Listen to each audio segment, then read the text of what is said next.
Le ministre, lors de son point de presse hier, il a rappelé qu'il restait encore du travail à faire. Il a demandé l'adhésion aux mesures sanitaires. Et c'est là-dessus qu'on va s'arrêter pendant quelques minutes. L'aspect psychologique, comment on s'assure que la population, on ne peut pas avoir un policier dans chaque maison au Québec ou à chaque endroit pour savoir si tout le monde respecte les mesures sanitaires. Comment on fait pour s'assurer du respect, en tout cas, d'une grande majorité de la population? Roxane Lasablonnière est professeure au département de psychologie de l'Université de Montréal et elle étudie justement l'adhésion aux mesures sanitaires. Bonjour. Bonjour. Trouvez-vous qu'on est dans une période probablement la plus difficile depuis le début de la pandémie? C'est-à-dire qu'on a un an derrière la cravate, comme on dit. Le printemps arrive, il y a une fatigue et on sent en même temps que l'objectif arrive, les gens commencent à se faire vacciner. C'est difficile de garder cette adhésion et cette discipline, là.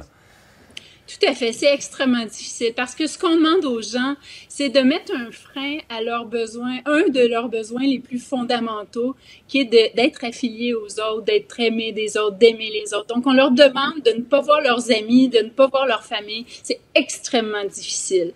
Depuis le début de la crise, les gens, en majorité, respectent les règles. On a, par exemple, dans notre sondage, là, de plus de 3000 Canadiens et Canadiennes, incluant là, des Québécois, les gens respectent quand même très bien et en majorité les règles depuis le début, malgré le fait que c'est extrêmement difficile. Ouais. Moi, les messages que je reçois, Mme Lasablonnière, là, des gens, c'est souvent, là, c'est pourquoi on peut faire ça, mais en même temps, je peux pas faire telle chose. Les gens mettent beaucoup en contradiction. Je peux faire telle activité, mais je peux pas faire telle activité, mais on permet aux autres de faire ça. Il y a cette cohérence qui est extrêmement difficile. C'est à peu près impossible d'être 100% cohérent dans les mesures sanitaires, à moins de tout permettre ou de tout interdire. Tout à fait. C'est pour ça que le gouvernement a un rôle extrêmement important de s'assurer que ces mesures sont clairement expliquées et aussi qu'elles soient perçues de manière cohérente par la population, ce qui n'est pas toujours le cas.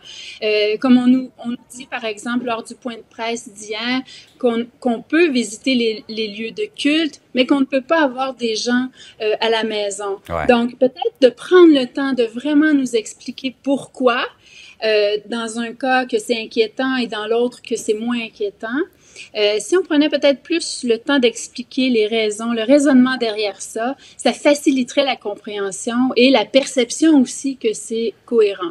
Par ailleurs, ce serait peut-être important de renforcer un message positif, une bonne nouvelle. La bonne nouvelle, c'est que les gens là, font des efforts incroyables depuis le début de la crise, puis ils respectent en grande majorité les mesures sanitaires. Mais vous trouvez qu'ils ne font pas assez, qu'ils n'insistent pas assez sur les gens qui respectent les mesures? Tout à fait, tout à fait. Okay. Les normes sociales sont extrêmement importantes. On est des petites bébites sociales, de social animal qu'on dit. Donc, on est influencé par les autres plus que l'on le pense. Et puis, lorsqu'on croit ou on pense que la majorité des gens respectent les règles, et c'est le cas, les gens le font en grande majorité, ils font tous les efforts nécessaires, ce message-là serait renforcé et ça influence directement aussi nos attitudes personnelles et nos comportements individuels également. Ouais. Ma collègue Emmanuelle Latraverse disait hier que les gens se sentent, j'utilise l'expression d'Emmanuelle, déconfinés dans nos têtes. Dans nos têtes, là, on est déconfinés. Là. C'est réglé, les vaccins s'en viennent. Les gens qui se sentent vaccinés ont peut-être un certain sentiment également qui sont invincibles, que maintenant, il y a plus de problème. Il y a ça aussi qui joue, hein? Mais ça aussi, ce message-là n'est peut-être pas tout à fait cohérent par rapport à la vaccination. Ma fille de 7 ans hier a vu, par exemple, la publicité sur le vaccin. Donc, faites-vous vacciner, c'est important pour enlever la COVID, mais respectez quand même les règles. Mais pourquoi? Donc, elle dit, finalement, le vaccin, ça fonctionne pas. Mais le message est peut-être mal compris. Là, je vous donne un exemple concret là d'une petite fille de 7 ans. Mais en même temps, si on prenait vraiment le temps de nous l'expliquer, des fois, c'est une phrase ou deux qui pourraient être ajoutées parce que ça fait beaucoup d'informations à digérer aussi. Donc, un point de presse d'hier, par exemple, il y a plusieurs éléments. mais très rarement le pourquoi des choses est expliqué. Et ça, je pense que ça peut facilement nuire justement aux perceptions là, de cohérence et de clarté et au final à l'adhésion aux mesures sanitaires. En tout cas, il y a de la pédagogie encore à faire, même s'il y a eu des pas de fait de ce côté-là. Roxane de la Sablonnière, c'est passionnant. Merci beaucoup de nous avoir parlé ce matin. Bien, merci à vous, ça m'a fait plaisir. Je vous souhaite une belle journée. À vous aussi.